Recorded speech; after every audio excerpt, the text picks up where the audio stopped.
Aussi vrai que la lutte des classes semble avoir été balayée par la lutte des sexes, dans la vie, rien n'est jamais acquis. Ce que tu possèdes aujourd'hui peut être dépossédé demain. C'est sur cette phrase en guise d'introduction que je ouvre cette nouvelle émission, cette nouvelle thématique de la librairie africaine. Qu'est-ce que la librairie africaine pour celles et ceux parmi vous qui n'en ont jamais entendu parler et qui le découvrent? La librairie africaine, c'est un espace de réflexion, c'est une table ronde, mais bien plus encore, c'est un moteur. Un moteur qui se met au service d'une évidence qui elle-même répond à une exigence indiscutable. Vivre ou mourir, devenir libre ou subir, s'élever dans une dynamique de puissance ou obéir. Il faut choisir. Et nous avons choisi de vous inscrire dans la première catégorie. Mais pour cela, vous devez vous armer de connaissances jusqu'aux dents. Et la connaissance demeure d'abord dans les ouvrages. Et comment ne pas remercier notre partenaire, Présence africaine, l'institution, pour son accompagnement, pour son soutien. Un soutien qui se matérialise pas simplement par des encouragements, des tapes dans le dos, mais également par des avantages. Et cet avantage se traduit par une réduction. Si vous vous rendez sur place ou sur Internet, afin de récupérer quelques pépites intellectuelles visant à élever les vôtres. Donc merci à notre partenaire. Alors aujourd'hui, nous allons aborder une thématique qui cristallise le débat public depuis au moins le diagnostic de Chirac autour de la fracture sociale, mais au moins, je dirais, autour de l'œuvre Les Dépossédés de Christophe Guilluy. Et pour animer cette conversation que j'espère riche, j'ai la chance d'être entouré de princes et de princesses de la lecture, bien que certains refusent cette appellation. Johanna, sois la bienvenue. Merci, ravi d'être avec vous ici. Merci pour l'invitation. Merci à toi de nous honorer de ta présence. Aymeric. Merci pour l'invitation et très heureux une nouvelle fois d'être avec vous. Une nouvelle fois, en effet. Alissa. Merci également pour l'invitation et je suis ravie de participer à cette émission pour la deuxième fois. Et enfin, le frère que on ne présente plus, que je prends toujours autant de plaisir à présenter, Beko. Merci pour l'invitation. En fait, c'est pas que je refuse d'être prince, mais j'ai pas de royaume. Donc si c'est pour être un prince, un roi sans couronne, sans royaume, c'est compliqué, tu vois. Mais j'apprécie le compliment et j'apprécie la tendresse que tu m'adresses. Surtout la vérité, là, quand je parle de prince de lecture, petite digression, c'est pour souligner le caractère noble que représente cette activité. Beaucoup, hélas, ne le comprennent pas. La première des noblesses, c'est l'élévation par la connaissance. Tu le sais mieux que moi. C'est à ce titre que j'estime que tous celles et ceux qui prennent de leur temps pour nous honorer de leurs neurones, de leur réflexion, méritent ce titre qui n'est pas galvaudé, bien au contraire. Alors, aujourd'hui, Les Dépossédés. On en a tous entendu parler de près ou de loin. Il a occupé l'actualité. Éric Zemmour s'en réclame comme d'autres se réclament de la Bible. De quoi s'agit-il? Avant de rentrer dans le vif du sujet, de façon scolaire, académique, je vais me permettre de lire la 4e de couverture, qui plante le décor de façon chirurgicale.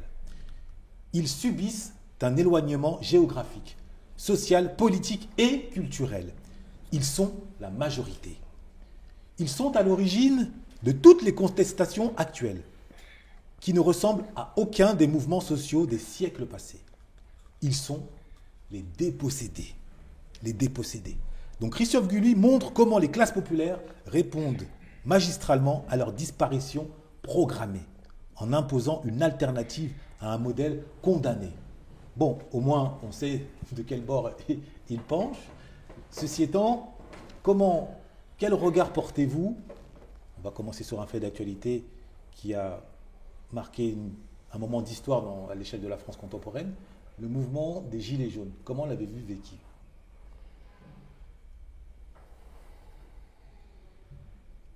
Parce que le mouvement des Gilets jaunes, c'est l'une des illustrations du propos de Christophe Guilluy. Honneur aux femmes. La galanterie à bon dos. Non, c'est de la courtoisie, de la bienséance, mais je vais prendre la parole, puisque manifestement la galanterie ne marche plus. Comment j'ai vécu les Gilets jaunes? Moi, j'étais J'étais très heureux de voir ce mouvement. J'étais très heureux de voir ces femmes et ces hommes qui, pour la plupart, étaient d'une grande dignité, revendiquer d'avoir des rémunérations, des prestations sociales qui soient à la hauteur de l'inflation et qui permettent à ces derniers de vivre correctement, décemment.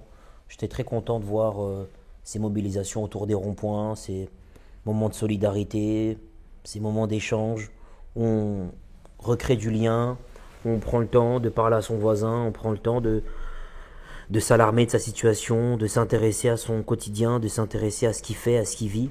Donc j'étais très heureux de voir ça, très heureux de voir ces personnes de tous bords, parce que là pour le coup on avait des femmes, des hommes, on avait des grands, des petits, des beaux, des moches, on avait des personnes qui étaient précaires, des personnes qui étaient un peu plus sécurisées sur le terrain de l'emploi, mais qui avaient pour objectif de faire entendre au niveau du pouvoir que la réalité des Français, la réalité des travailleurs, elle était pas du tout bonne. Ok, Et ça, c'était bien de le faire. très bien. Une validation du mouvement. C'était une élévation effectivement du mécontentement et c'était, je pense, nécessaire. D'accord. Après, comment je l'ai vécu, puisque c'est un petit peu la question, je l'ai aussi vécu d'une part comme un blocage aussi du quotidien finalement, parce que force est de constater que ça a quand même occasionné un certain nombre de désagréments dans la vie courante de ceux qui n'étaient pas en tout cas dans les manifestations bien évidemment, et même de ceux qui y participaient, puisque nécessairement pour manifester et pour finalement combattre tout ce dont il a été question dans le cadre des mouvements des Gilets jaunes, finalement il fallait bien s'arrêter de travailler, puisque comme Mbeko vient de le dire, il y en a qui avaient du travail, et contrairement à ce qu'on a pu entendre, il ne s'agissait pas que du peuple qui ne travaille pas et qui est assis sur son canapé. Donc effectivement, je l'ai aussi vécu comme un blocage. Très bien. Moi, pour le coup, je tenais à rebondir sur ce que disait Mbeko, notamment par rapport au fait qu'il n'y avait plus de couleur, il n'y avait plus de distinction, en tout cas à ce moment-là. Ah, tu anticipes ma deuxième question. Voilà. Et donc c'est quelque chose justement qui m'a marqué à ce moment-là, exactement. Par contre, moi directement, j'ai pas forcément été directement impacté, dans le sens où je suis un entrepreneur du web, donc j'ai la possibilité comme ça de ne pas forcément être restreint à une seule zone géographique ni à des revenus fixes, on va dire. Donc je dirais que directement, j'ai pas forcément été impacté, hormis le fait que de temps en temps, en allant à la poste, là effectivement, ça bloquait un peu sur la route. Et je veux dire, moi directement, je ne me suis pas senti réellement concerné par le mouvement des Gilets jaunes en tant que tel. D'accord. Okay. Merci. Pour ma part, le mouvement des Gilets jaunes, quand il est arrivé, j'ai écouté donc, les revendications, j'ai écouté tout ce que les Gilets jaunes réclamaient et j'ai trouvé que c'était on ne peut plus légitime. Je ne me rappelle plus exactement de l'élément déclencheur, mais il y en a eu un, et puis tout le reste a suivi. Et ça a été un mouvement majeur. C'est vraiment, déjà, ça a été un des mouvements qui a duré le plus longtemps, je crois. Et il a duré pendant des mois et des mois. Et on a bien senti la colère des Français à ce moment-là. On a vu que nos politiques ont essayé de résister pendant quelques temps, mais au bout d'un moment, ils ont dû quand même négocier avec eux. Donc je ne sais pas si à ce jour, toutes les promesses qui ont été faites suite au mouvement des Gilets jaunes ont été tenues ou pas. Mais c'est un mouvement qui, à mon sens, était nécessaire. Il a grondé parce qu'il fallait que ça se passe ainsi. Ça fait longtemps qu'il y a eu des promesses qui ont été faites, ça fait longtemps que pas mal de choses ont été abordées et les promesses n'ont pas été tenues au bout du chemin. Donc je pense que c'est la résultante d'une suite logique, c'est la résultante de quelque chose qui était latent depuis pas mal de temps. Voilà. Après, pour répondre à ta question, comment je l'ai vécu, personnellement, je ne suis pas descendue dans la rue, pour dire vrai, mais je pense que les revendications étaient on ne peut plus légitimes. Donc les Gilets jaunes avaient tout mon soutien. Voilà. Très bien. Certains journalistes ont souligné que les Gilets jaunes s'arrêtaient au pied des tours HLM. C'est-à-dire que la France noire et arabe ne faisaient pas partie des cortèges. Est-ce que vous partagez ce diagnostic ou alors pour vous c'est un diagnostic orienté visant à décrédibiliser la cause qui les animait? En fait, moi j'ai beaucoup de mal avec ces constats. C'est un peu comme ce qui s'est passé à la mort de Johnny Hallyday. On a notre philosophe national Alain Finkielkraut qui s'est amusé à compter le nombre d'Arabes et de Noirs dans les foules qui allaient rendre hommage à Johnny Hallyday, qui est un monument national. Moi j'ai du mal avec le comptage ethnique parce qu'en fait on l'utilise que pour dénigrer l'autre. Soit on l'interdit et du coup on est clair là-dessus et il n'y a pas de comptage sur la présence d'Arabes, de Noirs. Soit on l'officialise, on le généralise et on le fait pour tout et partout. Et là on va s'amuser à regarder dans les zones de pouvoir, dans les zones économiques, dans les endroits où il y a vraiment des enjeux importants, à dénombrer le nombre d'Arabes et de Noirs. Mais ce côté un peu, on le fait quand ça nous arrange, pour les discréditer et pour parler des personnes de manière négative, moi ça me dérange fortement. Maintenant, pour rentrer dans le cœur de ta question, évidemment que il y avait des manquants à l'appel. Il y avait des manquants à l'appel, il y avait des femmes et des hommes qui ne sont pas descendus, mais il faut aussi comprendre une chose, c'est qu'on a affaire à des personnes qui, pour beaucoup, n'ont pas forcément la culture de la manifestation. Parce que descendre, aller à un endroit, se donner rendez-vous, monter un collectif pour ensuite manifester un mécontentement par rapport à des réalités bien précises, c'est quelque chose qui est de l'ordre de la culture, c'est quelque chose qui est de l'ordre de l'habitude sociale, quelque chose qui se développe. Et chez les Gilets jaunes, on avait des personnes qui n'avaient jamais manifesté de leur vie aussi, mais qui sentaient légitimes de le faire. Et parfois, on a des personnes qui sont précaires, mais qui n'ont pas le sentiment d'être légitimes dans la revendication d'une amélioration de leurs conditions, et qui ont accepté leur précarité, pensant que c'est quelque chose de normal. Donc c'est compliqué de demander à des gens de se mobiliser, parce qu'ils ont le sentiment que ce n'est pas leur combat, alors qu'objectivement ça l'est. Et du coup, tu as des Arabes et des Noirs qui sont restés chez eux en disant « mais ça c'est votre réalité à vous, ça c'est votre problématique ». Et il ne faut pas oublier un point, et dans le bouquin on le voit, en banlieue, les Arabes et les Noirs sont quand même avantagés par rapport aux Blancs qui vivent en province et qui n'ont pas forcément accès aux infrastructures auxquelles ces personnes issues de l'immigration ont accès. Donc il y a les gagnants de la mondialisation et il y a les perdants de la mondialisation. Je vais donner des exemples très simples. Un jeune désargenté qui est dans un quartier populaire, qui est d'origine maghrébine ou d'Afrique noire, il a accès à la plateforme Uber. Il peut être Uber en tant que voiturier, il peut être Uber Eats. Ce que n'a pas quelqu'un qui vit en province, dans un village de peut-être 300, 400, 600 habitants, et qui du coup n'ont pas mis en place un système de livraison à domicile, que ce soit de nourriture ou de transport de personnes. Donc ce type d'exemple, qui est volontairement caricatural quand je prends Uber, parce que c'est la mondialisation heureuse, ce type d'exemple permet de montrer que même au niveau des précaires, il y a des privilégiés et il y a des personnes qui malheureusement n'ont pas accès à ces privilèges. Donc, au lieu d'aller sur le terrain racial, parce que c'est un terrain sur lequel je refuse d'y aller, parce que c'est de la facilité et c'est surtout la paresse intellectuelle, moi j'irai sur un terrain économique en expliquant qu'il y a des zones qui sont privilégiées de par l'implantation de certaines entreprises, de certaines activités qui permettent aux femmes et aux hommes de pouvoir en profiter, même si c'est que les miettes. Et il y a des zones qui sont dépourvues non seulement de services publics et d'entreprises privées, et qui sont doublement perdants. Et c'est de ces personnes dont on parle dans ce bouquin. D'accord. Quelqu'un veut rajouter un élément d'appréciation? La banlieue est privilégiée comparativement aux gilets jaunes de province. Sur l'aspect, sur l'aspect économique et sur l'aspect effectivement mise à disposition, en tout cas d'emploi. Il est évident que dans des petites villes, il y a moins d'emplois, puisque par définition, moins de personnes, moins d'entreprises, une capacité moins grande d'embaucher. Donc forcément, oui, sur ce point de vue-là, effectivement, il y a des privilèges de la banlieue et de la vie parisienne de manière générale.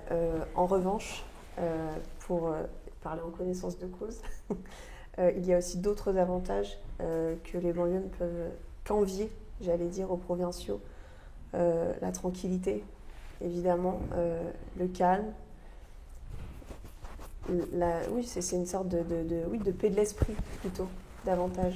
D'accord. Et je pense que, et c'est d'ailleurs peut-être ce qui force et ce qui mène les Parisiens à migrer souvent d'ailleurs vers les provinces. Surtout depuis le Covid. Surtout. Ouais, moi, je voulais ajouter quelque chose concernant notamment la scolarité et même la santé, je pense à cet élément-là. Moi, venant d'une petite ville de province, comme je vous l'ai expliqué, donc je viens de la ville de Sens, qui est à peu près à 1 heure de Paris. C'est vrai qu'arrivé à un certain moment de notre scolarité, on est obligé d'aller voir comme ça dans une grande ville, donc en l'occurrence venir sur Paris pour pouvoir faire de longues études, parce que c'est vrai que dans une petite ville comme Sens, on arrive assez rapidement à un plafond de verre qu'on ne peut pas dépasser, donc on est forcément obligé de bouger. Et au même titre, sur le côté professionnel, j'ai envie de dire sur le côté réseau, dans une petite ville, encore une fois à Sens, on est assez vite limité aussi en termes d'ambition professionnelle, où on va régulièrement trouver les mêmes personnes. Et si vraiment on veut passer à un step, à un niveau supérieur, connecter avec d'autres personnes, on est obligé d'aller pareil dans des grandes villes parce que globalement, c'est là où se passent voilà, les événements ou des séminaires éventuellement pour connecter avec un maximum de personnes. Donc voilà, ça fait partie aussi des limites, à mon sens, qu'on peut trouver en province. Pardon. J'allais rebondir simplement sur la province. Je pense que c'est lié aussi à la proximité parisienne. Parce qu'il y a certaines villes de province qui ont tous les accès quand même. Alors bien évidemment, à leur échelle est incomparable à Paris naturellement, mais je pense que ce qu'Aymeric vient d'évoquer est aussi lié à la proximité de Paris, qui permet bien évidemment à 1 heure de Paris Oui. de créer cette grande différence. Alors que dans des villes de Provence beaucoup plus excentrées, là on peut avoir cet accès et moins ressentir le plafond de verre que tu évoquais, je trouve.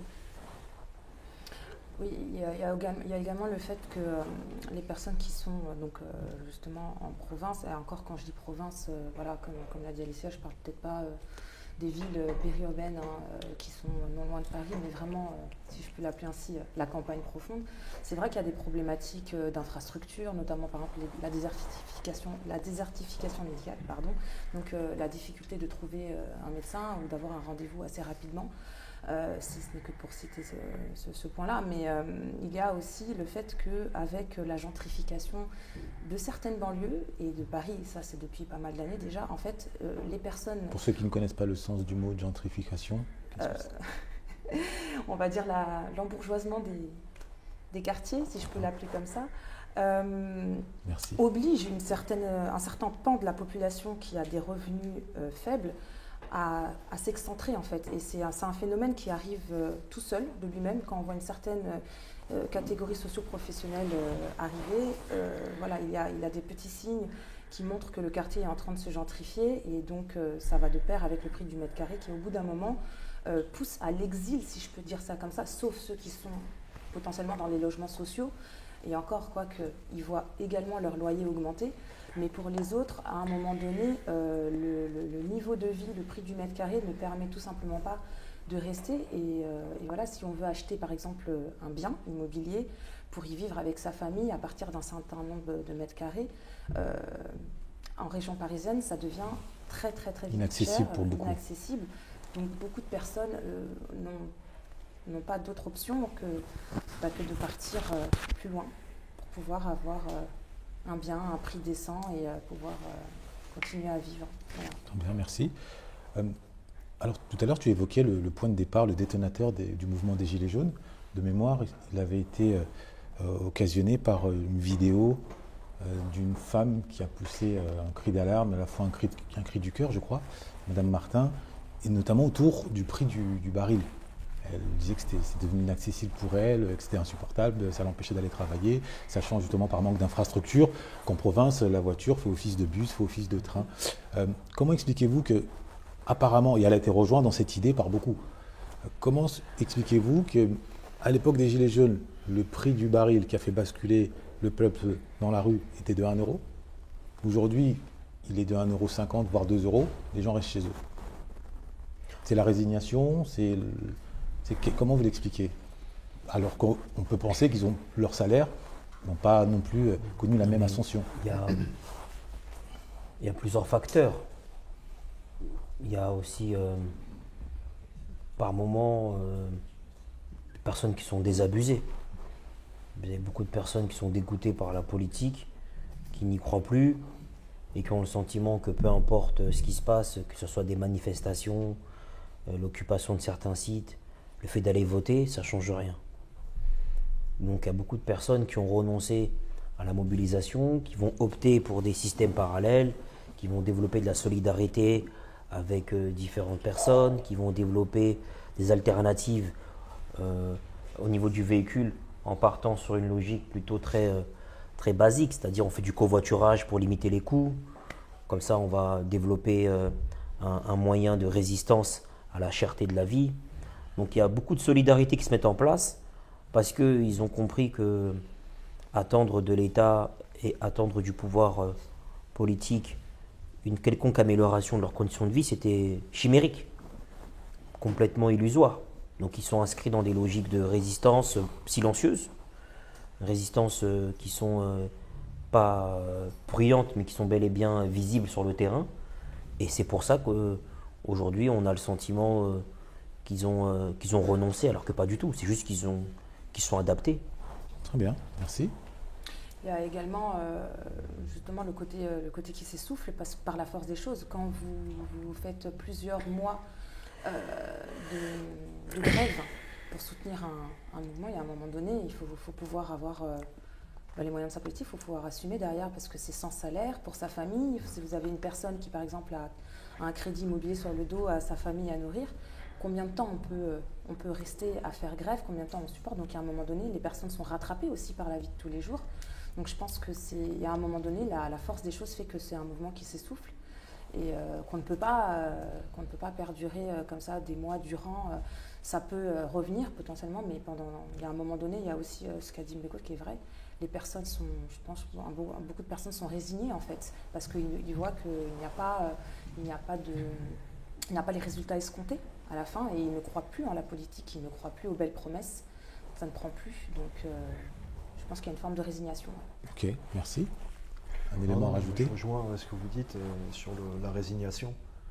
Je pense effectivement que le peuple, entre guillemets, a baissé les bras sur cette question-là, même si moi j'aperçois de temps en temps encore sur des ronds-points des personnes qui manifestent ou à proximité de ronds-points, mais c'est devenu plus, comment dirais-je, un moyen de se rassembler symbolique, plus qu'un acte réellement de manifestation.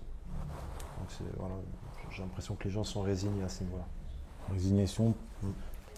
Oui, j'ai souscrit et adaptabilité aussi, qui est de fait. Je pense que les Français, l'humain n'a plus le choix que de s'adapter. Et puis avec des petites carottes que l'on tend aussi de la part du gouvernement pour essayer de nous donner l'impression qu'on a un pouvoir d'achat un peu plus élevé qui va nous permettre de s'adapter. Alors que si l'on creuse réellement, est-ce que vraiment on a ce pouvoir d'achat qui a augmenté? Je ne suis pas certaine. Alors moi j'avais lu un article dans le journal Le Monde qui apportait une autre grille de lecture concernant cette absence de révolte au vu pourtant de l'explosion notamment des prix du baril. Et s'appuyant sur une statistique, la France est sans doute, pour ne pas dire certainement, le pays qui épargne le plus par habitant. Donc les Français ont des bas de laine, ils ont quand même quelques billets. Et l'élite, les hauts fonctionnaires qui décident de tous ces mouvements des prix, des inflations, ont conscience de cette réalité-là et que par conséquent, ils savent que l'inflation, à la différence peut-être d'autres pays, ne va pas vraiment pousser les gens dans la rue par manque réellement de ressources financières, comme on peut le voir dans les grèves de la faim.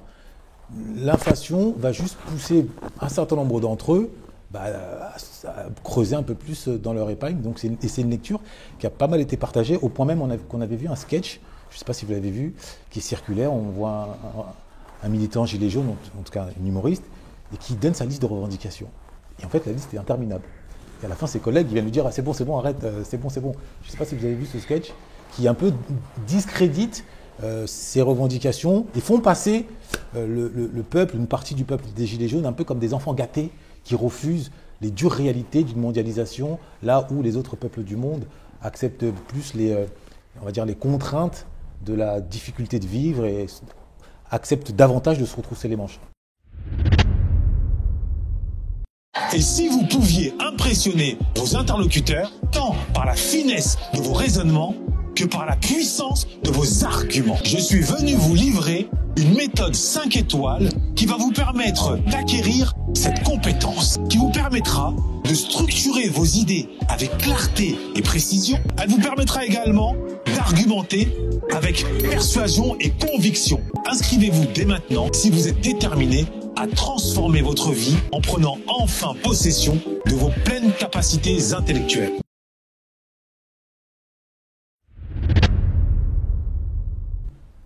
Que pensez-vous donc de ce diagnostic qui vise à retirer au mouvement des Gilets jaunes sa légitimité morale et à présenter le peuple qui le portait uniquement comme un peuple d'enfants gâtés, refusant d'accepter la marche du monde?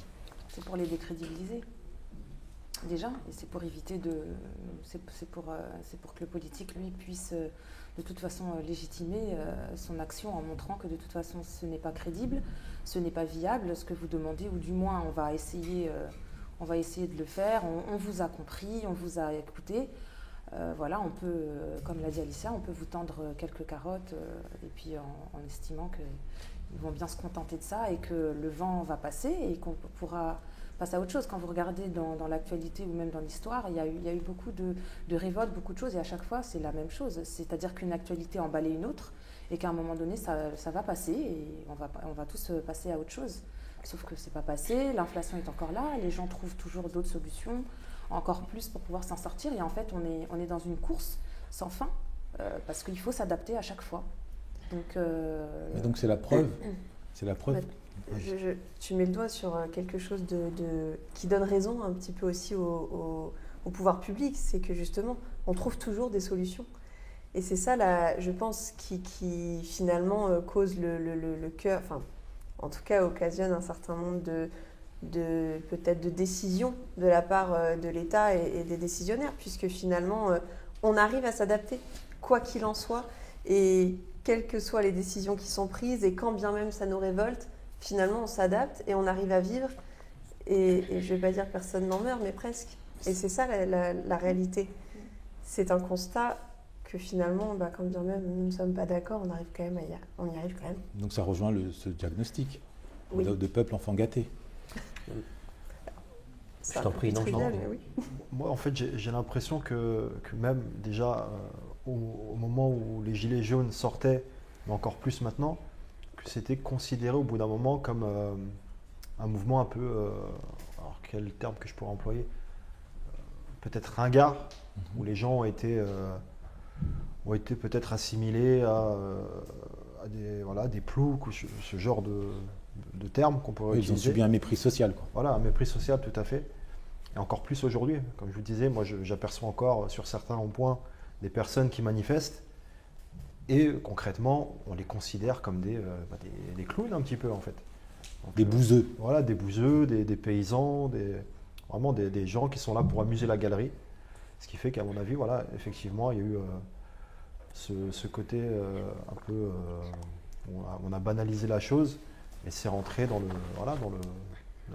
commun, enfin dans le quotidien en fait. On a fait avec, comme tu disais Alicia, on s'est adapté, on s'est rendu compte qu'on arrivait à faire sans, ou avec plutôt. Et du coup, voilà, on est passé à autre chose concrètement. Et c'est devenu plus un folklore qu'autre chose en fait. La limite même de la parodie. Voilà, exactement. Ouais. Du coup moi, je suis en total désaccord avec ce que vous venez de dire. Je suis en total désaccord avec les propos que vous venez de tenir, parce que je pense que, en réalité, concernant les Gilets jaunes, ils ont été sabotés par les médias, ils ont été sabotés par les puissants, qui ont fait tout ce qu'il fallait pour les discréditer. En fait, il faut comprendre que c'est une lutte des classes.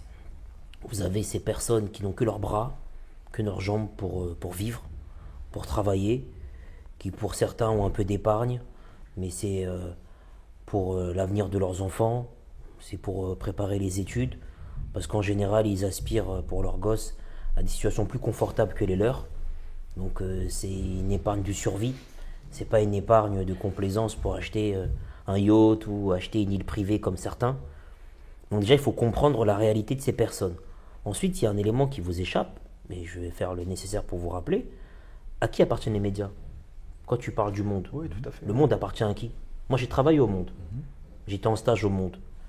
J'ai fait des études en sciences politiques. Et quand j'étais stagiaire au monde, j'ai vu le mépris de ces gens quand ils parlent des Sandans, des Bouzeux, des Ploucs, des mecs de banlieue, des mecs de province. J'ai vu le mépris de ces bobos qui sont aujourd'hui pro-palestiniens, que leurs enfants sont en dehors de la carte scolaire. Ces gens qui vous disent la Palestine c'est important, mais leurs enfants ils ne fréquentent pas Mamadou et Mohamed. C'est ces gens qui écrivent ces articles. Ils sont crédibles? Ils sont crédibles? Ces Alors, gens qui, là, tu fais- ces gens qui, je cite ta source, Le Monde. Ouais. Ces gens qui, Tu m'as posé une question, je peux te répondre. ah bien sûr, mais je vais au bout de mon raisonnement. Ces gens qui prennent de haut ces Français qui ne les connaissent pas, qui ne le fréquentent pas, parce que c'est pas leur réalité, Ouais. et se permettent parfois de les traiter d'enfants gâtés, alors qu'ils ne vivent pas avec 1500 € par mois. Et ce qui serait intéressant, Ouais. c'est justement de sortir de ce confort parisien, de ces 10 000 €, 14 000 € que certains ont dans ces rédactions, d'aller vivre pendant un mois ou deux avec les 1500 € et de voir si la revendication ou les revendications de ces femmes et ces hommes sont folkloriques ou sont vraiment sincères ou pas. Mais en réalité, quand on regarde comment ça se passe, les dés sont pipés parce que ceux qui sont privilégiés, donc les bourgeois parisiens, racontent la vie des dépossédés en province qu'ils ne rencontrent jamais. C'est pipé d'avance. D'accord.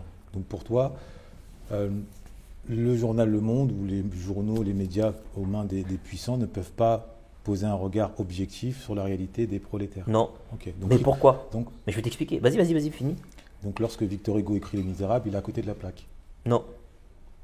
Pourtant, c'est un grand bourgeois, Victor Mais Hugo. parce que Victor Hugo, quand il écrit Les Misérables, Ouais. il est au cœur de ces gens. C'est comme Zola. C'est-à-dire qu'il va rencontrer ces gens. Victor Hugo? Mais écoute ce que je te dis. En fait, il faut comprendre une chose. Écrire un article, Ouais. c'est à la portée de n'importe qui. Maintenant, écrire un article, ça peut être fait du haut de ta chambre, dans le 16e arrondissement, à l'abri des regards indiscrets, ou ça peut être fait après un reportage de terrain, une observation réelle des difficultés des personnes qui se plaignent, et du coup de l'empathie. Mais quand tu regardes le qualificatif qui a été utilisé, enfant gâté, sous-entendu, vous êtes des capricieux, vous vous ennuyez, vous faites des 20 km à pied pour manifester je ne sais où, parce que vous n'avez rien d'autre de mieux à faire, sous-entendu, vous faites chier le monde, alors que ces gens-là souffrent, que ces gens-là vous disent que je suis payé le 5, je suis à découvert le 6, que manger de la viande, je peux pas. Tu vas dans certains centres commerciaux, on met des objets contre le vol de viande. Ça, je sais pas, moi j'ai pas grandi comme ça dans les années 90. J'ai 34 piges, j'ai 35 piges. À l'époque, on mettait des objets pour la PlayStation, pour les jeux, pour l'alcool, les grandes bouteilles. Là, pour des morceaux de viande. Il faut se poser la question. Pourquoi aujourd'hui, dans certaines boutiques, on sécurise la viande comme si c'était de l'or ou des diamants? Parce que les gens, ils n'ont pas les moyens de se la payer, donc ils volent de la viande. Et pourquoi les gens volent de la viande? Parce que le coût de la vie a explosé. Le coût de la vie a explosé. Donc, considérer que ces gens sont des enfants gâtés, mais c'est un mépris absolu pour ces personnes. Et c'est un mépris de classe. Il n'y a qu'un bourgeois du 16e ou du 8e arrondissement qui ne vit pas avec 1500 € par mois, qui peut se permettre avec un mépris sans nom de dire « vous êtes des capricieux, vous nous faites chier ». Mais quelqu'un qui travaille et qui touche 1500 € ne peut pas dire ça. Parce que lui-même, il est dans la même difficulté. Oui, mais ce mépris que tu dépeins sur la dimension morale, si on sort de la dimension morale et on reste dans une dimension purement objective, aujourd'hui, le réel lui donne raison, puisque les manifestations se sont arrêtées, les gens se sont adaptés. Donc finalement, le rouleau compresseur du libéralisme, et c'est ce que dénonce Christophe Guilly, a eu raison de ces de ces élans ou de revendications, pour le dire autrement. Non. Mais Pour- c'est pour c'est le- pas parce que les gens ils sont arrêtés que les gens étaient dans le caprice. Les gens sont arrêtés parce qu'ils sont Ils sont fatigués. adaptés. Quand tu es dans la survie, la vraie survie, tu ne t'arrêtes pas. Comme ça, la vraie Non, survie. Non, c'est pas vrai. Mais non. Non, c'est pas vrai. Mais non. C'est pas vrai parce Alors que non.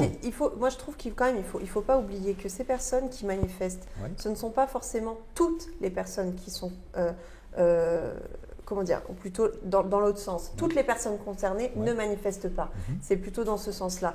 Et croyez-moi bien qu'il y a des personnes concernées dans des petites villes, dans des petits villages, même d'où je viens, Saint-Junien, je pense que personne ne connaît autour de cette table, eh bien, croyez-moi bien qu'il y a des personnes concernées avec des 1 500 € par mois qui ne sont pas dans les rues, qui ne sont pas là pour manifester et qui sont les premiers concernés. Mais au lieu effectivement d'aller porter cette voix et cette contestation, ben, qu'est-ce qu'ils font? Ils s'efforcent de continuer à essayer de travailler, à essayer de gagner de l'argent pour épargner, comme le disait Mbeko, pour l'étude de leurs enfants, pour leur confort de vie. Et quand j'entends confort de vie, c'est s'alimenter, effectivement, et se vêtir dignement et décemment, et pas effectivement faire des abus.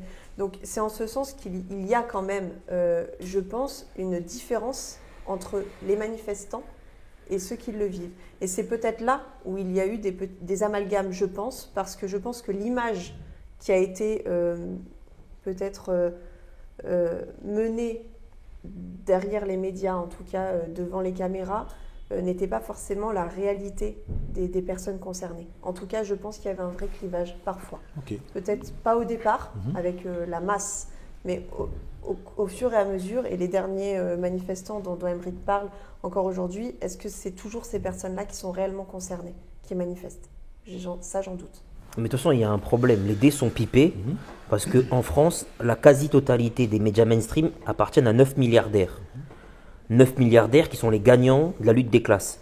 Ils n'ont pas intérêt à produire du contenu qui met en lumière les difficultés des prolétaires qu'ils exploitent. C'est pas possible parce que ce sont les gagnants. Par contre, si tu mets en place un journal et tu donnes l'occasion à ces femmes et à ces hommes qui sont dans les ronds-points d'écrire leur réalité, d'écrire leur quotidien, d'écrire comment ça se passe pour faire 20 km tous les jours, donc 40 km aller-retour, quand il n'y a pas d'essence. D'écrire comment ça se passe quand il faut faire peut-être 300 bornes pour avoir un médecin généraliste. De décrire leur réalité quand ils ont affaire à des inondations et qu'ils sont dans des endroits isolés où il n'y a pas de transport en commun et que malheureusement pour eux, l'assurance met 1 an à les rembourser. Mais tu verras que les articles qu'ils vont pondre, c'est parce qu'il y a écrit dans le Monde. Hein. Donc c'est toujours qui parle. D'où parles-tu, camarade? D'accord. En fonction de ta classe sociale, d'où parles-tu? Et en fonction, il y a du mépris, il n'y a pas de mépris. Donc il ne peut pas y avoir de récit objectif.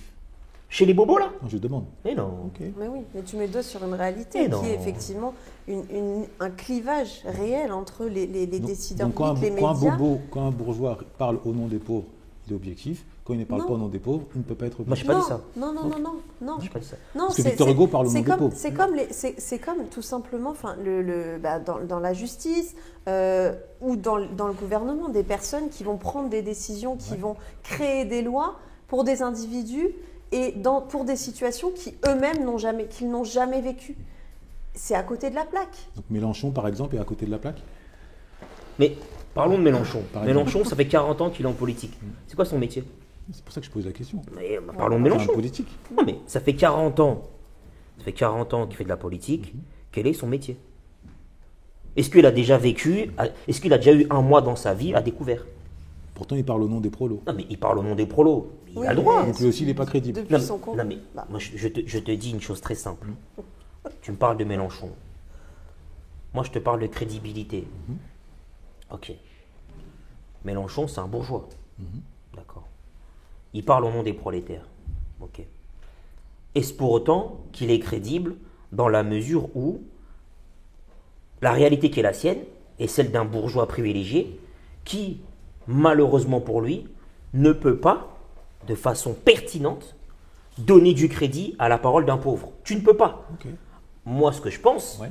et j'ai toujours dit ça, c'est au lieu de parler à la place, laisse-le parler. C'est pas la même chose. On a, vu, Recule et laisse-le parler. on a vu ce que ça a donné quand on leur a tendu le micro. C'est pas grave. Ok. C'est pas grave. Moi, je préfère avoir un récit authentique qu'un récit qui est, comment dirais-je, esthétique, mais qui ne correspond pas à la réalité des gens. Tu prends l'exemple de Mélenchon et de la France insoumise. Regarde comment ils utilisent le conflit israélo-palestinien. Aujourd'hui, ils sont devenus tous mobilisés par cette cause. Ils ont le droit, pas de problème. Mais quand tu analyses le profil de certains d'entre eux, et quand tu lis un peu ce qui est écrit par rapport à des enquêtes qui sont réalisées, tu découvres que beaucoup de ces bourgeois ont contourné la carte scolaire pour leurs enfants. Tu dis, mais en fait, vous êtes attaché au sort des Palestiniens, mais quand il faut envoyer vos enfants à l'école avec Mouloud et Idrissa, finalement, vous ne les laissez pas avec Mouloud et Idrissa. Mais vous vous souciez de ce qui se passe à 4000 km. En fait, c'est le sort des gens qui vous intéresse ou ce bulletin de vote qui vous intéresse? Donc là, tu t'inscris dans un petit peu le discours de Karim Bouamram, le maire de Saint-Ouen, qui dénonce la posture. Moi, je m'inscris dans une logique de sincérité. Si vraiment tu as de l'empathie pour le Palestinien, et que tu te soucies réellement de sa réalité, et tu te dis son sort, il est important, bah, tu dois le vivre dans ton quotidien. C'est-à-dire que dans ta vie avec ta femme, ton mari, tes enfants, bah, tu es confronté à ça. C'est pas tu fais le super-héros à 4000 km et en bas de chez toi, tu calcules pas les gens en bas de chez toi. Parce que quand tu contournes la carte scolaire, qu'est-ce que tu fais? Tu renforces la ghettoisation. Tu renforces le parcage entre arabes et noirs en excluant tes enfants. Donc en gros, tu te soucies du ghetto à 4000 km mais pas en bas de chez toi. Et comme par hasard, c'est les gens qui vont venir voter pour toi après. Donc là, tu dénonces une forme d'hypocrisie. Ouais. Vous pensez que Mélenchon est un hypocrite? Non, je ne le pense pas. Après, est-ce qu'il est sincère? Je ne le sais pas. Je ne sais pas. Tu n'as pas de jugement concernant? Non. Ok. Alors, moi, je ne peux pas dire qu'il est hypocrite. Je n'ai pas de jugement en particulier par rapport à ça. En tout cas, je rejoins Mbeko sur le mépris qu'ont les classes bourgeoises vis-à-vis de la majorité, on va dire. Et juste pour établir par rapport à ce que je disais tout à l'heure, ce n'est pas des mots que moi j'emploie quand je disais plouc ou beauf, ce genre de termes, mais c'est justement des choses qu'on nous transmet à travers les médias, qu'on nous fait croire, pour justement discréditer les gilets jaunes notamment. Les sans-dents. Là, ouais, exactement. Et du coup, moi je me pose la question, aujourd'hui, est-ce qu'il y a des médias, est-ce qu'il y a des émissions dans lesquelles justement on fait intervenir comme ça des personnes issues de la majorité, des anonymes, pour vraiment montrer, expliquer ce qui se passe sur le terrain. Je pose la question, je pense d'ailleurs que la librairie africaine est là pour ça aussi. Bien sûr. Et moi, c'est une réelle question que je pose aujourd'hui. Donc, je ne sais pas s'il y a des émissions, quelque chose en tout cas qui montre la réalité du terrain. Il y a des émissions, alternatives. Excuse-moi, juste rajouter quelque chose.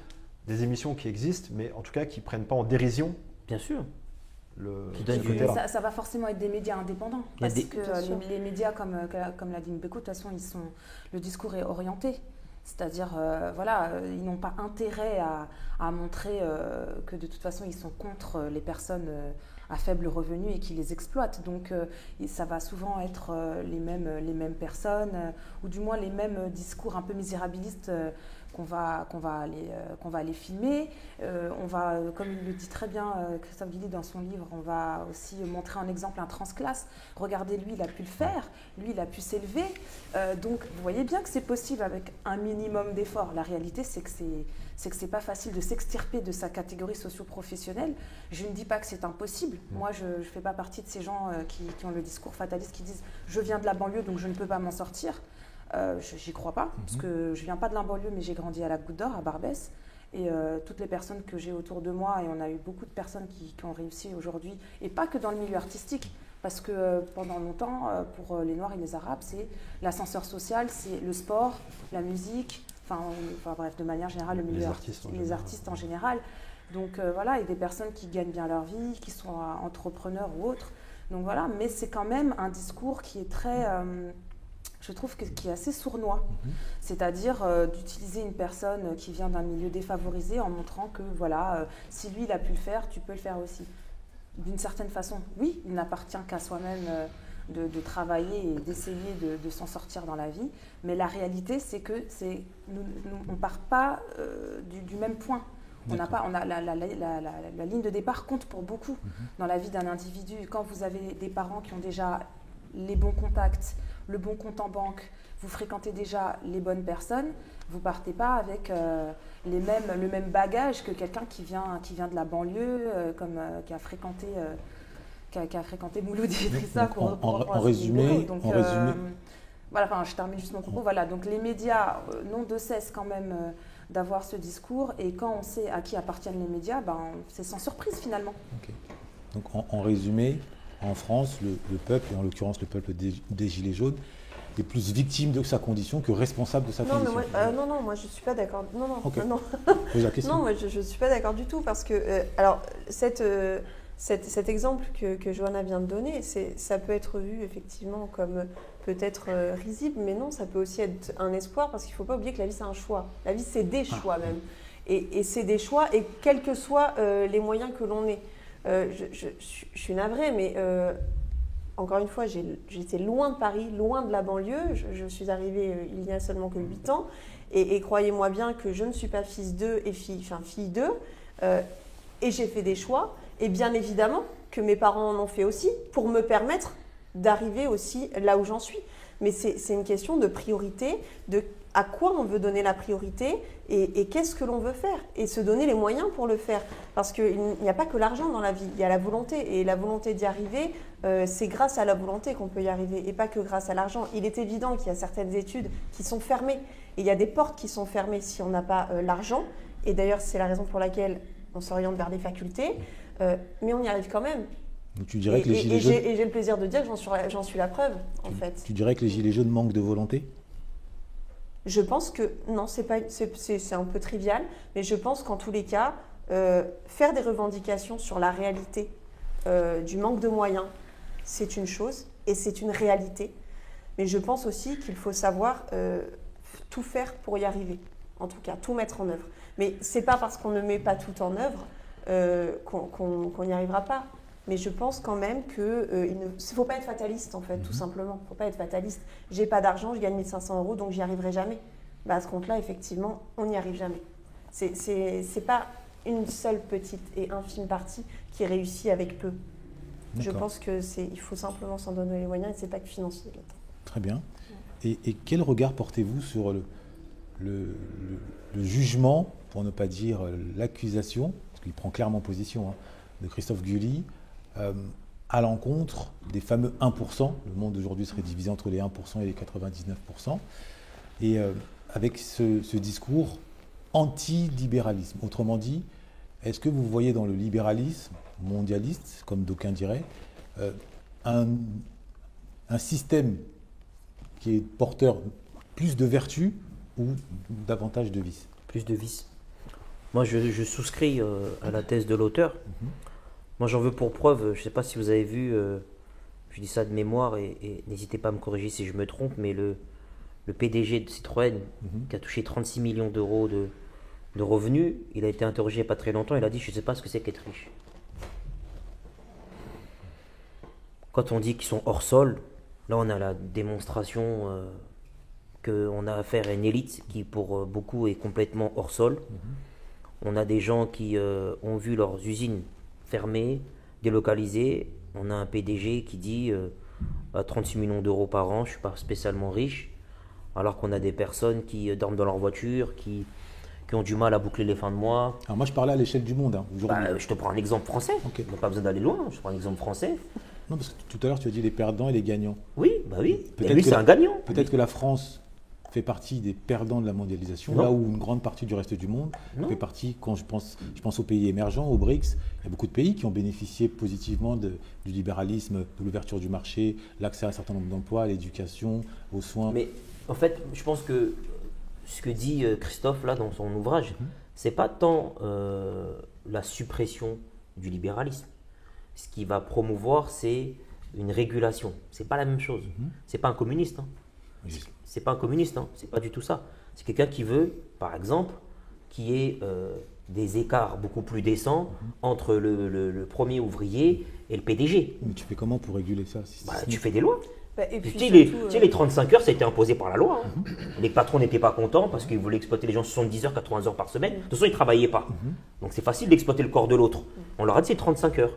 Bah, ils ont grogné, finalement, ils ont accepté. Certains, Pareil pour. certains ont grogné, d'autres ont délocalisé. Oui, c'est pas grave, mais la Non, mais plupart sont restés. C'est pour ce que non, c'est pour dire qu'à la fin, le libéralisme l'emporte. Non, Le marché non, parce qu'il y a encore des entreprises en France qui mettent en place les 35 heures. Les congés payés au début, les patrons n'en voulaient pas. Payer quelqu'un à rien faire, pour eux, c'était impossible. Finalement, aujourd'hui, ils le font. Intégrer les femmes, ils n'en voulaient pas. Pour eux, c'était bon la cuisine. Aujourd'hui, ils les intègrent, même s'ils ne les payent pas forcément à la hauteur de ce qu'elles font. Mais au moins, elles sont déjà là. Donc, c'est la loi qui fait que tu imposes le rapport de force. Tu C'est imposes. pas la dynamique économique. Non, c'est pas la dynamique économique, pas Donc, du tout. si la réglementation ne suit pas, c'est excessivement compliqué de mettre les choses en place. Non. Parce que l'être humain est ainsi. Oui, bon. Non, mais je vais Après, il y a une donner un réalité. exemple de salaire. Juste donner l'exemple de salaire. je t'en prie. Tu vois, dans une boîte, Ouais. tu as des pays en Norvège, tu as des entreprises en Norvège ou dans les pays scandinaves qui ont passé des partenariats avec l'État et qui sont engagés à ne pas avoir un écart de plus de 1 à 50. On D'accord. ne te dit pas que le patron ne gagne pas d'argent. Ouais. On te dit qu'entre le patron, entre le dernier qui est en bas, qui fait la sécurité ou le ménage, et le patron, il n'y a pas plus de 50 d'écart. Ce qui veut dire potentiellement, si lui gagne 1 000 euros, lui gagne 50 000 euros. Les deux vivent correctement, personne n'est exploité, personne n'a le sentiment d'être sur le bas-côté, et il n'y a pas les écarts qu'il peut y avoir en entreprise en France, aux États-Unis. Donc tu serais favorable à ce type de loi, qu'elle soit Mais tu fais quoi généralisée. avec 36 millions d'euros? Non, je te demande. Non, mais psychologiquement, mais tu connais ma position là-dessus. Quand on parlait de Bernard Arnault qui s'est versé 2,9 milliards d'euros l'année dernière avec ses enfants, tu fais quoi avec 2,9 milliards d'euros quand il y a des gens qui ne mangent pas? Non, moi ma question c'est Bien sûr que je suis favorable. moi ma question c'est sur quels critères tu poses le seuil. Sur le travail. Pourquoi 50 et pas 45? Pourquoi Mais 50 en et pas fait, moi, 55? mon seuil, c'est quoi? Mon seuil, c'est de dire toute personne qui travaille doit pouvoir se nourrir décemment, Ok, pouvoir payer ses factures, ça c'est valeur absolue. pouvoir Ok. inscrire ses enfants à l'école. Ok. Pour moi, c'est un minimum de dignité. Ouais, mais là on parle de la comparaison. Non, ben, je te donne pour moi les montants. Ce qui veut dire que tu augmentes le SMIC. Ok. ça, Parce d'accord. qu'aujourd'hui, l'inflation fait que les prix à la pompe à essence et les prix pour ne serait-ce que mettre le plein d'essence, c'est devenu inabordable. Donc tu augmentes. Pareil pour tu sais, des vacances. Beaucoup de Français qui ne partent pas en vacances.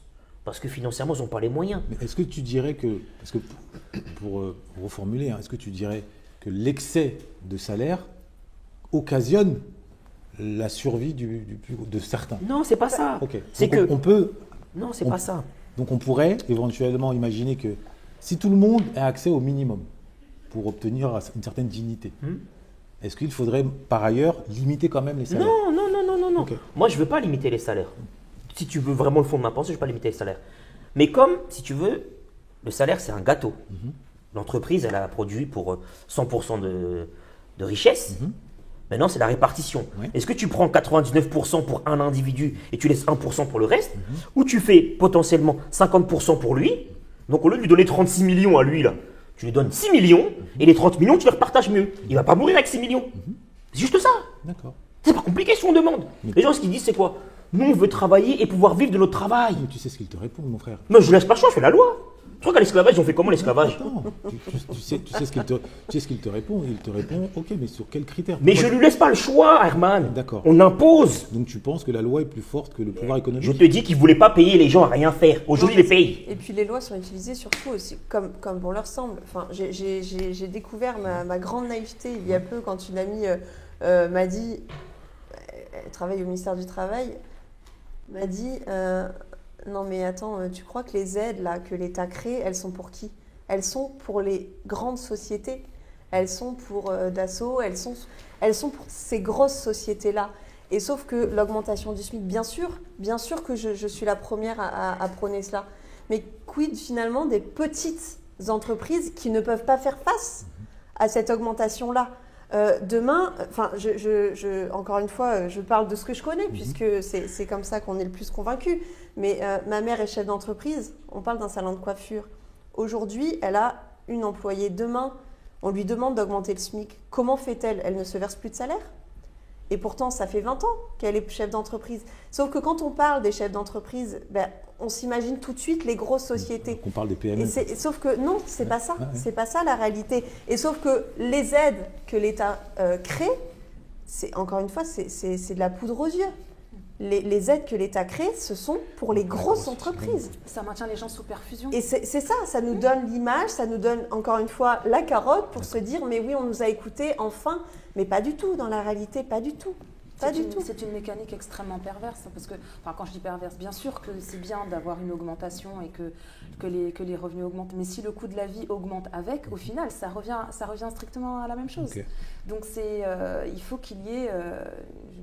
il faut que les personnes puissent se retrouver. Et je pense que le mouvement des Gilets jaunes, c'était ni plus ni moins que ça, que les personnes puissent terminer, boucler les fins de mois décemment, sans avoir à se demander sans arrêt comment je vais faire pour les besoins primaires. Là, tout à l'heure, il parlait de partir en vacances, mais il y en a, ils n'en sont même pas à se demander s'ils vont partir en vacances. Ils en sont à se demander, est-ce qu'ils vont réussir à remplir le caddie pour leur famille à la fin du mois ?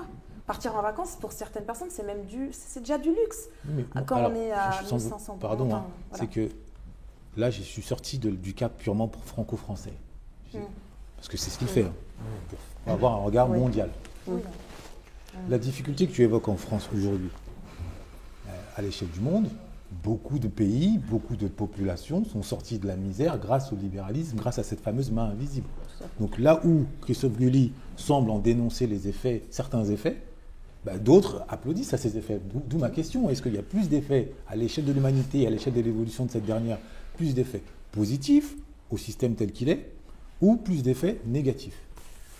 Moi, du coup, si je peux prendre la parole. Oui, fais-toi plaisir. C'est payant. C'est payant. Je suis conscient que la mondialisation ou le libéralisme a des effets néfastes ou négatifs. Il y a aussi des côtés positifs selon moi. Le premier qui me vient en tête, c'est notamment la possibilité, comme ça aussi, de pouvoir voyager, de découvrir ce qui se passe aussi ailleurs. Et moi, comme je vous disais, étant entrepreneur du web, la mondialisation, le libéralisme, ça a été une porte pour moi de pouvoir entreprendre et justement de pouvoir prétendre, alors je ne dis pas que j'ai fait l'ascenseur social, mais en tout cas de pouvoir prétendre à une vie meilleure, que ce soit pour moi et pour ma famille. Donc je pense que ce côté-là, en tout cas le e-commerce, le commerce en ligne, on a la possibilité de commencer avec assez peu d'argent. Moi, c'est ce que j'ai fait. Et ça m'a permis de pouvoir prétendre à autre chose. Donc je pense qu'il y a des possibilités, en tout cas qu'il y a des points positifs comme ça, que la mondialisation a créé en fait. Il y a des opportunités. Et c'est ce qu'on reproche. Enfin, Mais bon, on est d'accord, hein, Ouais. parce que l'auteur, il dit la même chose. L'auteur, il est pour la mondialisation.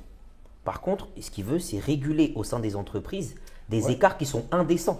Et justement- Parce que quand un mec se verse 36 millions d'euros, Je suis d'accord. il n'a pas c'est fait ça. tout seul. Mais comment toi tu veux imposer ça Par la loi. Par la loi. La La loi. loi justement sert ces personnes-là. Mais c'est pour ça que je te dis que le problème, il est là. Quel est l'intérêt pour il ceux faudrait un qui font les communiste au lois pouvoir, quoi, en gros. Comment Il faudrait un socialiste à minima au pouvoir. Non, pas forcément socialiste. Un libéral? Mais non, mais en fait, le libéral, même le libéral, c'est dans son intérêt à ce que les gens, à un moment donné, ils puissent travailler et en vivre. Regardez comment il a flippé Macron quand il était au port de l'Elysée, là. Il a été à deux doigts de prendre l'hélicoptère. Hein. Les gens ne sont pas au courant. Il était à deux doigts de prendre l'hélicoptère hein, quand ils allaient rentrer avec le tractopelle. Mais si les gens ils mangeaient avec leur steak haché, leurs petites frites tranquilles, mais ils ne seraient pas venus le soulever à l'Elysée.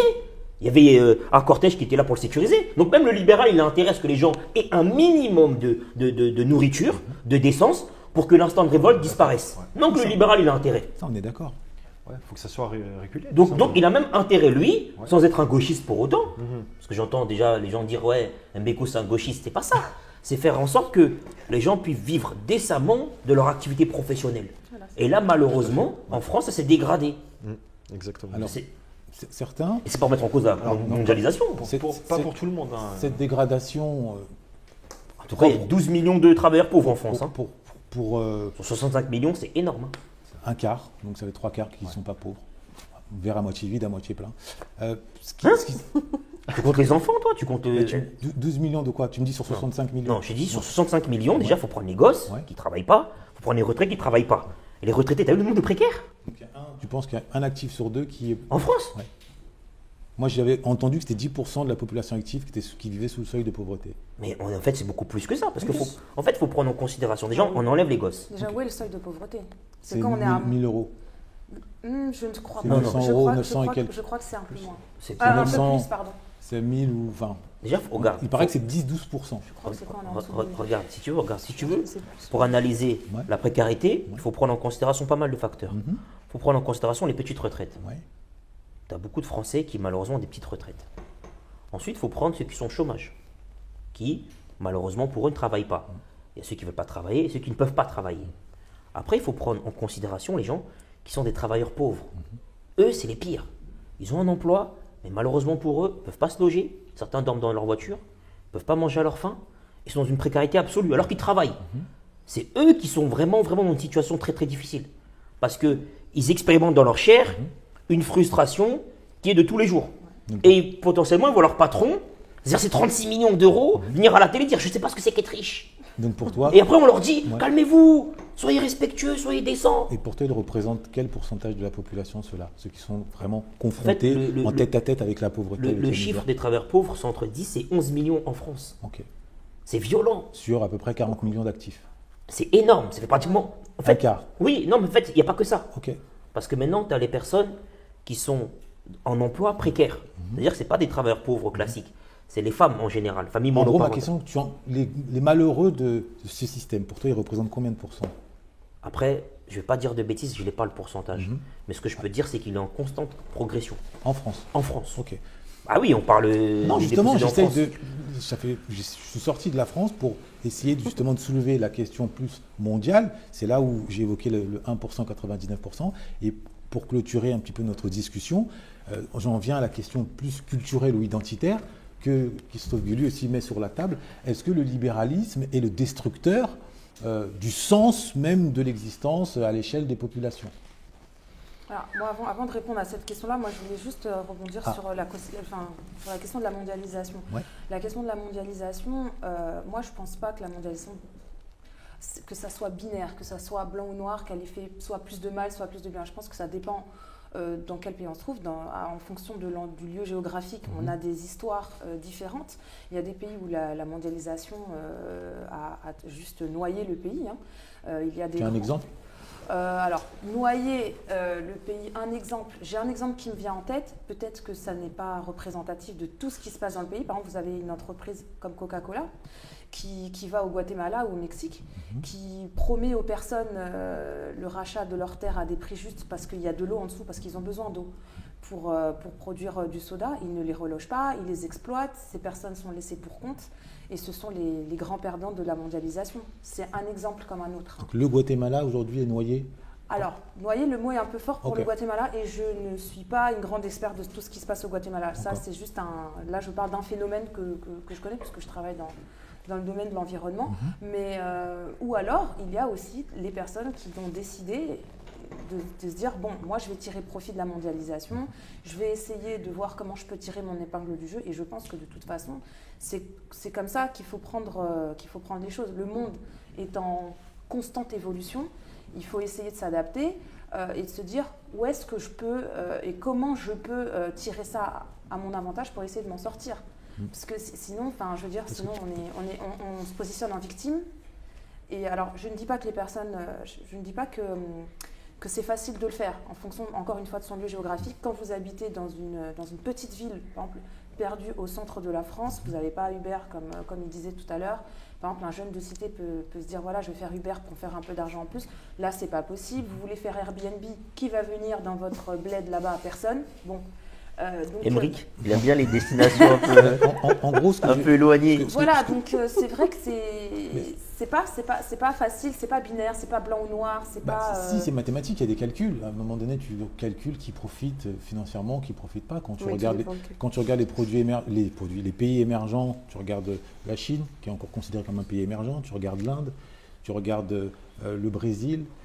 C'est des milliards de personnes qui sont sorties en un siècle ou en 50 ans pour une grosse partie de la population d'une misère folle. Donc on peut la comptabiliser comme étant faisant partie des gagnants de la mondialisation. Mais bon, je referme cette question parce que le temps nous fera défaut. Sur la question identitaire, parce que très souvent, celles et ceux qui veulent clouer au pilori la mondialisation ou le libéralisme mondialiste lui font porter la responsabilité de la destruction des identités et dans le prolongement, la destruction du sens de la vie. Est-ce que vous... Et Guilluy en parle dedans. Les dernières phrases, le retour des gens ordinaires au centre est la seule réponse à la promesse du chaos. À la promesse du chaos. Donc pour lui, libéralisme égale promesse du chaos. Et la seule condition de reconstruction. Cet ancrage dans la réalité ordinaire ne nous conduira pas à un monde parfait, mais à un monde qui aura du sens. C'est désormais la seule ligne d'horizon. Voilà. Donc, est-ce que vous partagez cette vision apocalyptique qu'il nourrit et dont il rend responsable le libéralisme? Non, mais déjà, il faut mettre un peu de perspective historique. Le libéralisme, ça date de quand? Le libéralisme, ça date au moins le XVIIIe siècle, si on considère que c'est né de la révolution industrielle. Ok. Avec la main invisible de Jean-Baptiste Say, etc. D'accord. Avec la liberté de propriété. D'Adam Smith. Ouais. Ok. Ça veut dire que avant le libéralisme, avant le XVIIIe siècle, il n'y avait pas de chaos. C'est ça ce que ça veut dire. Si il dit que c'est le libéralisme qui a apporté le chaos, sous-entendu, avant le libéralisme, il n'y avait pas de chaos. C'est ça. Moi, je suis noir. Comment je fais, moi? Moi, je suis noir. D'accord. Donc, 1789, moi, je suis encore avec mes ancêtres sur les champs de coton. Donc, c'est quoi le chaos? Ça veut dire quoi le chaos? Par rapport à qui? Par rapport à quoi? Sur le terrain identitaire. Mais mes aïeux n'ont pas attendu le libéralisme pour être dans des situations d'exploitation, de domination et de massacre. C'est pas le libéralisme qui... Donc là, tu lui donnes tort. Non, lui, quand il parle de ça, Mais quand il parle d'identitaire, je pense qu'il parle, il dit que pour chaque société, le peuple est ancien. Donc, même en France, il parle de l'histoire même du peuple français, qui de toute façon, on va dire, c'est défait de ses chaînes déjà à travers l'histoire, en combattant, etc., toute l'histoire de la France qu'on connaît. Et aujourd'hui, lui, si je comprends un peu ce qu'il dit à la fin, il souhaite qu'on remette au centre les classes populaires et qu'elles puissent vivre dignement et qu'ils arrêtent d'avoir justement ces écarts incroyables. Oui. Donc, non, mais là, on est sorti de la dimension économique. Lui dit identitaire, moi c'est comme ça que je le comprends. Moi, c'est comme ça que je le comprends aussi. C'est peut-être une... À la fin, il n'est plus dans l'économie. J'ai peut-être un problème d'interprétation. Il est dans la philosophie, dans une forme de spiritualité, sur la question identitaire. Oui, identitaire, mais plutôt... Mais dans quel sens? Bah oui, c'est ça, parce que dans le livre... c'est pas le premier. Regardez certains intellectuels, je vais me mettre à dos personnes ici, mais notamment par exemple dans nos communautés, beaucoup voient dans le libéralisme la destruction des identités sans non plus précisément définir qu'est-ce qu'une identité. Donc à mon sens, il joue sur des passions tristes, sur une forme de frustration qui anime certains peuples, juste pour se lever contre une dynamique au lieu de faire en sorte qu'on s'adapte. Oui, mais moi je pense que la question identitaire, elle est souvent instrumentalisée. C'est ce que je dis. Elle est souvent manipulée à des fins parfois électoralistes, parfois économiques. Mais là, je pense que le problème du dépossédé, moi c'est comme ça que je l'ai lu, c'est qu'il malheureusement n'a pas accès aux ressources dont il a besoin pour vivre.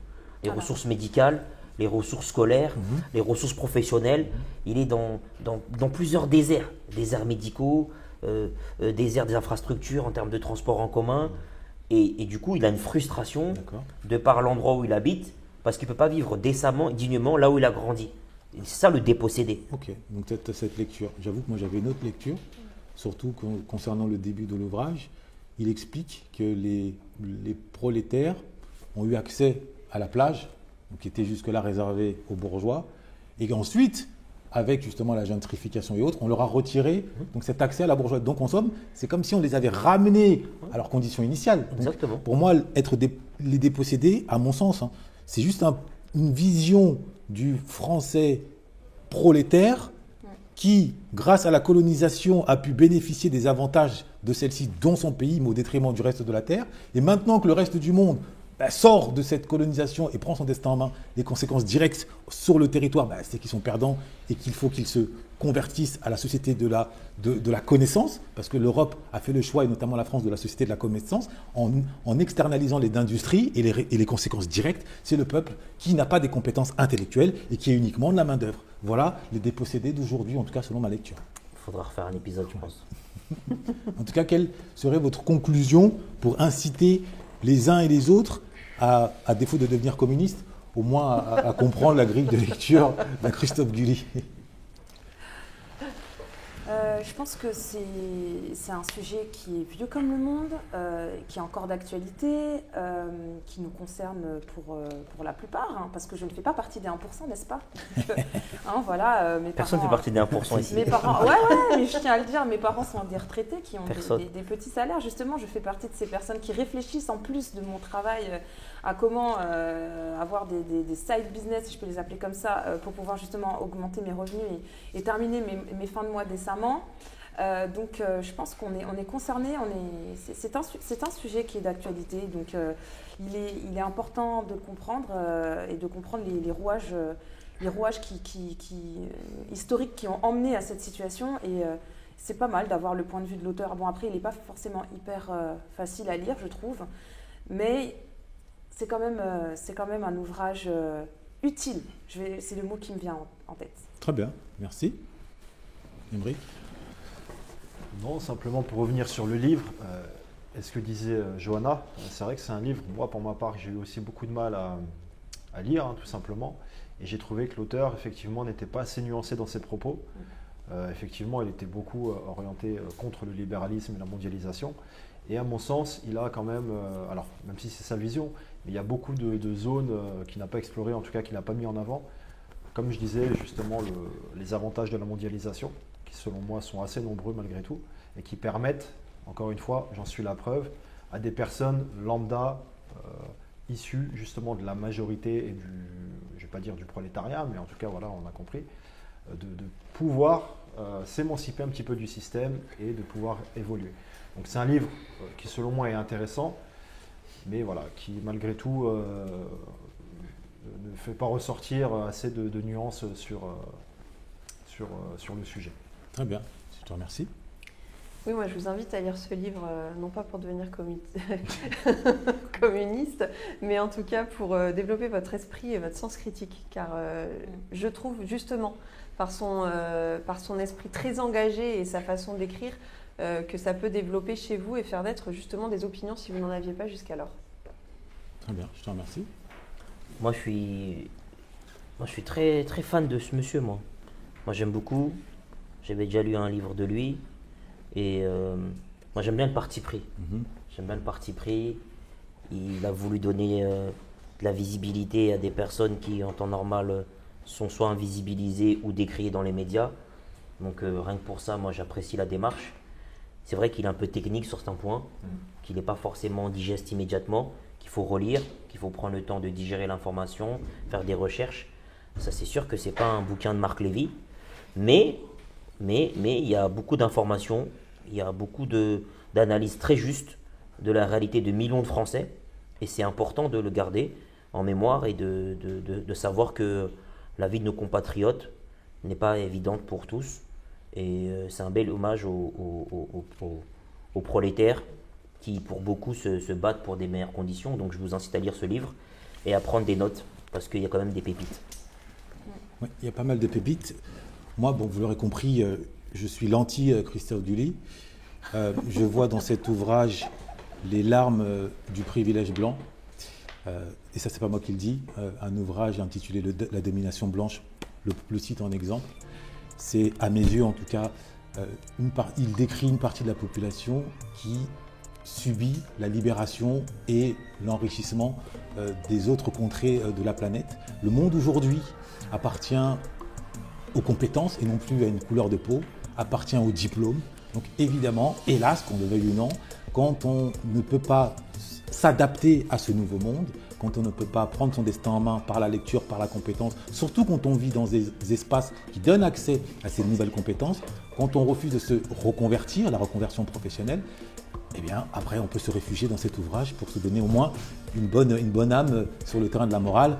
Par contre, le réel continuera à venir vous bousculer. Et comme moi je ne suis pas de ceux qui vous incitent à subir le réel, mais bel et bien à en être l'allié et faire en sorte qu'il soit à votre service, je me dois de vous rappeler que le monde est divisé en deux, avec d'un côté ceux qui cherchent des excuses et de l'autre ceux qui cherchent de l'or. Et l'or, vous pouvez aller le chercher quand vous vivez, qui plus est en Occident. Vous avez des centres de formation en veux-tu en voilà, vous avez des bibliothèques en veux-tu en voilà, vous pouvez vous reconvertir, vous pouvez faire de votre vie un choix. Vous ne subissez pas pleinement, bien qu'il y ait des déterminismes. Voilà ce que j'avais à dire sur cette thématique. Merci de toujours nous encourager et vous prendre en main, que vous partagez ou non. La vérité, elle est multiforme, c'est une œuvre inachevée. C'est aussi ça, la librairie africaine, vous permettre de découvrir des ouvrages, qu'ils soient issus du patrimoine afro, qu'ils soient issus du patrimoine français, qu'ils soient plus largement issus du patrimoine universel, dans l'optique de vous permettre, vous, de devenir la meilleure version de vous-même, de devenir une force de frappe, très loin de la lamentation, très loin de l'impuissance. Et en un mot, lisez ou alors mourrez. À très bientôt.